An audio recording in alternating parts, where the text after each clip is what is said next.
জগন্নাথ দেবের হাত কেন নেই জানেন? জানেন কেন কাঠের তৈরি হয়েছিল জগন্নাথ মূর্তি? আসুন জানাই। মালাবারের রাজা ইন্দ্রদুম্নকে জগন্নাথ স্বপ্নে দেখা দিয়ে বলেন যে দ্বারকা নগরী থেকে একটি নিম কাঠের গুড়ি ভাসতে ভাসতে পুরীর সমুদ্র তটে আসবে। সেই নিম কাঠ দিয়েই যেন তার মূর্তি তৈরি করা হয়।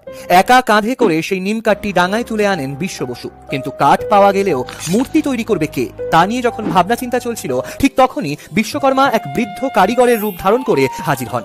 শর্ত সাপেক্ষে মূর্তি তৈরি করতে প্রস্তুত হন তিনি। শর্তগুলো হলো: 1.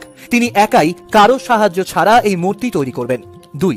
21 দিনের মধ্যে মূর্তি তৈরির কাজ পূর্ণ হবে। এই 21 দিনে মন্দিরের দরজা খোলা যাবে না, শুরু হয় কাজ।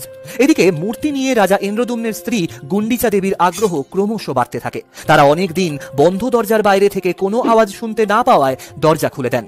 আর দরজা খোলার সঙ্গে সঙ্গেই সেখান থেকে অদৃশ্য হয়ে যান বিশ্বকর্মা। আর অসম্পূর্ণই রয়ে যায় জগন্নাথ দেবের মূর্তি বানানো।